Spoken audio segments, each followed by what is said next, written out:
Question 1. What is a recommender system? Answer. A recommender system is today widely deployed in multiple fields like movie recommendations, music preferences, social tags, research articles, search queries, and so on. The recommender systems work as per collaborative and content-based filtering or by deploying a personality-based approach. This type of system works based on a person's past behavior in order to build a model for the future.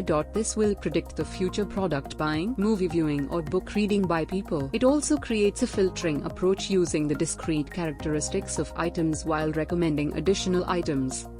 Question 2. Compare SAS, R, and Python programming. Answer. SAS. It is one of the most widely used analytics tools used by some of the biggest companies on earth. It has some of the best statistical functions, graphical user interface, but can come with a price tag, and hence it cannot be readily adopted by smaller enterprises. R. The best part about R is that it is an open source tool and hence used generously by academia and the research community. It is a robust tool for statistical computation, graphical representation, and reporting.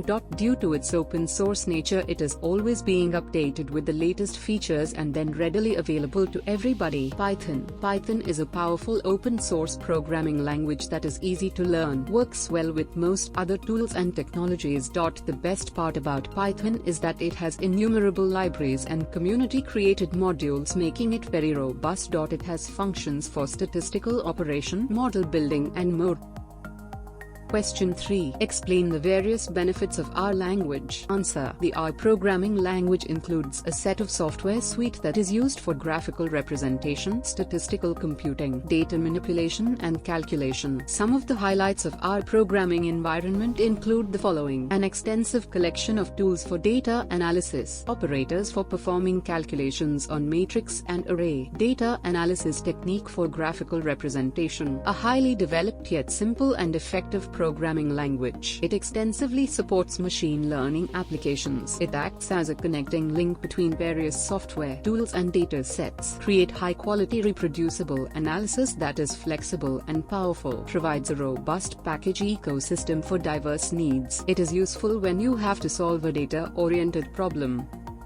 Question 4. How do data scientists use statistics? Answer. Statistics helps data scientists to look into the data for patterns, hidden insights, and convert big data into big insights. It helps to get a better idea of what the customers are expecting.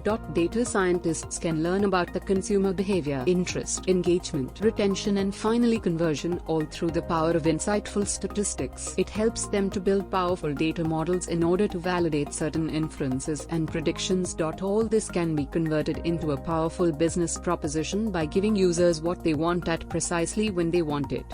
Question 5. What is logistic regression? Answer. It is a statistical technique or a model in order to analyze a data set and predict the binary outcome. The outcome has to be a binary outcome that is either 0 or 1 or a yes or no. Question 6. Why data cleansing is important in data analysis? Answer. With data coming in from multiple sources, it is important to ensure that data is good enough for analysis. This is where data cleansing becomes extremely vital. Data cleansing extensively deals with the process of detecting and correcting of data records, ensuring that data is complete and accurate and the components of data that are irrelevant are deleted or modified as per the need. This process can be deployed in concurrence with data wrangling or batch processing. Once the data is cleaned, it conforms with the rules of the data sets in the system. Data cleansing is an essential part of the data science because the data can be prone to error due to human negligence, corruption during transmission or storage, among other things. Data cleansing takes a huge chunk of time and effort of a data scientist because of the multiple sources from which data emanates and the speed at which it comes. Question 7. Describe univariate, bivariate, and multivariate analysis. Answer. As the name suggests, these are analysis methodologies having a single, double, or multiple variables. So a univariate analysis will have one variable, and due to this there are no relationships. Causes. The major aspect of the univariate analysis is to summarize the data and find the patterns within it to make actionable decisions. A bivariate analysis deals with the relationship between two sets of data. These sets of paired data come from related sources or samples. There are various tools to analyze such data, including the chi-squared tests and t-tests when the data are having a correlation. If the data can be quantified, then it can analyzed using a graph plot or a scatter plot. The strength of the correlation between the two data sets will be tested in a bivariate analysis. Question 8. How machine learning is deployed in real-world scenarios? Answer. Here are some of the scenarios in which machine learning finds applications in real-world e-commerce: understanding the customer churn, deploying targeted advertising, remarketing, search engine ranking pages depending on the personal preferences of the searcher, finance, evaluating investment opportunities and risks, detecting fraudulent transactions, Medicare, designing drugs depending on the patient's history and needs, robotics, machine learning for handling situations that are out of the ordinary, social media, understanding relationships and recommending connections, extraction of information, framing questions for getting answers from databases over the web.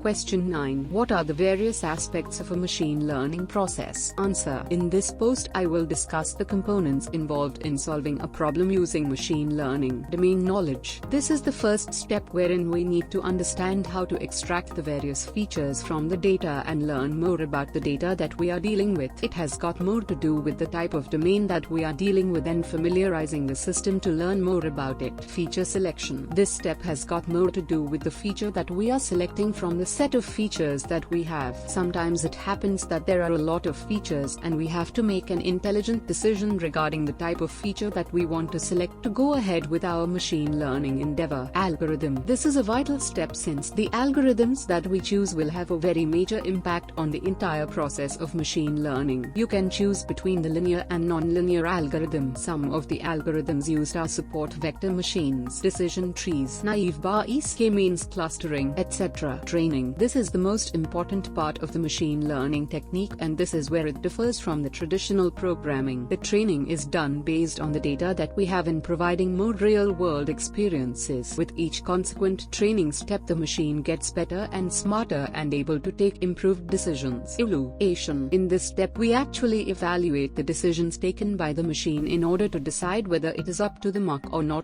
There are various metrics that are involved in this process, and we have to close deploy each of these to decide on the efficacy of the whole machine learning endeavor. Optimization. This process involves improving the performance of the machine learning process using various optimization techniques. Optimization of machine learning is one of the most vital components wherein the performance of the algorithm is vastly improved. The best part of optimization techniques is that machine learning is not just a consumer of optimization techniques, but it also provides new ideas for optimization too. Testing. Here various tests are carried out, and these are unseen set of test cases. The data is partitioned into test and training set. There are various testing techniques like cross-validation in order to deal with multiple situations.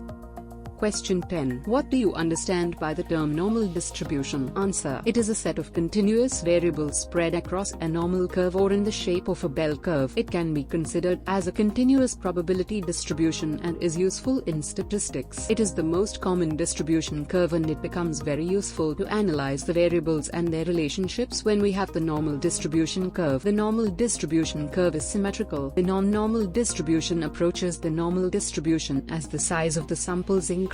It is also very easy to deploy the central limit theorem. This method helps to make sense of data that is random by creating an order and interpreting the results using a bell-shaped graph. Question 11. What is linear regression? Answer. It is the most commonly used method for predictive analytics. The linear regression method is used to describe relationship between a dependent variable and one or independent variable. The main task in the linear regression is the method of fitting a single line within a scatter plot. The linear regression consists of the following three methods: determining and analyzing the correlation and direction of the data, deploying the estimation of the model, ensuring the usefulness and validity of the model. It is extensively used in scenarios where the cause-effect model comes into play. For example, you want to know the effect of a certain action in order to determine the various outcomes and extent of effect the cause has in determining the final outcome.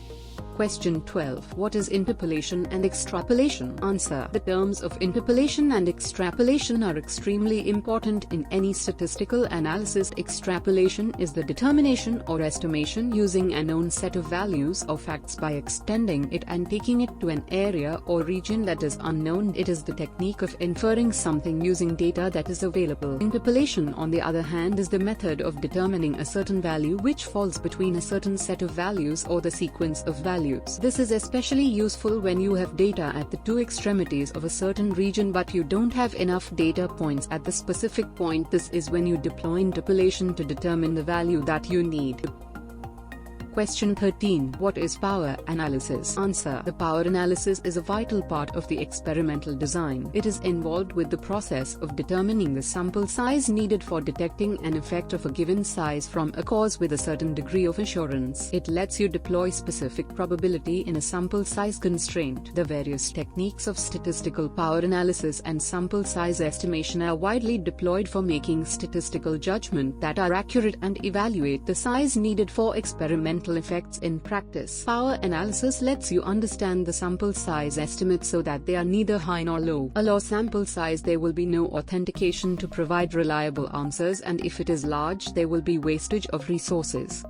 Question 14. What is k-means? How can you select k for k-means? Answer. K-means clustering can be termed as the basic unsupervised learning algorithm. It is the method of classifying data using a certain set of clusters called as k-clusters. It is deployed for grouping data in order to find similarity in the data. It includes defining the k-centers, one each, in a cluster. The clusters are defined into k-groups with k being predefined. The k-points are selected at random as cluster centers. The objects are assigned to their nearest cluster center. The objects within a cluster are as closely related to one another as possible and differ as much as possible to the objects in other clusters. K-means clustering works very well for large sets of data.